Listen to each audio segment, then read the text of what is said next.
Hello everyone, my name is Kai, and I'm going to be talking about the bat's echolocation. But first, do you know how bats find their way in the dark? There are 1,400 species of bats. There is little brown bat, vampire bat, fruit bat, reader, horseshoe bats, and many more other bats. Then, do you know what is echolocation? Echolocation is a high-pitched sound. It is so high that we can't hear the sound. The way it works is that it uses echolocation and bounce off the object and locate the motion of the prey. Bats make echolocation to send ultrasound so they can navigate and find food.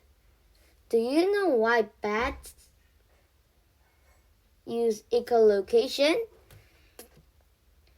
Bats use echolocation to find food.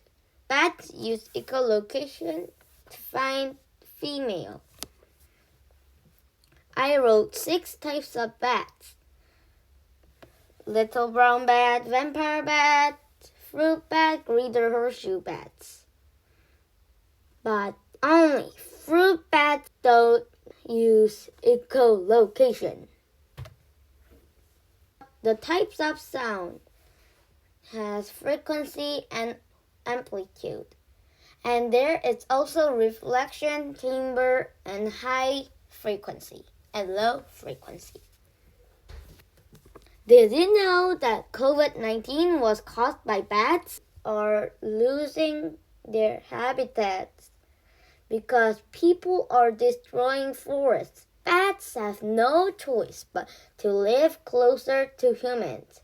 Bats help motion to the ecosystem by eating mosquito larvae.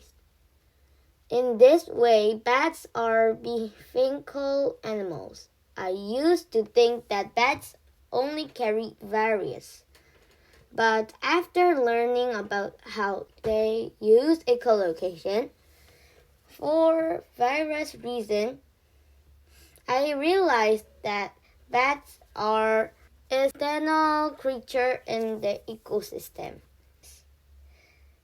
Thank you for listening.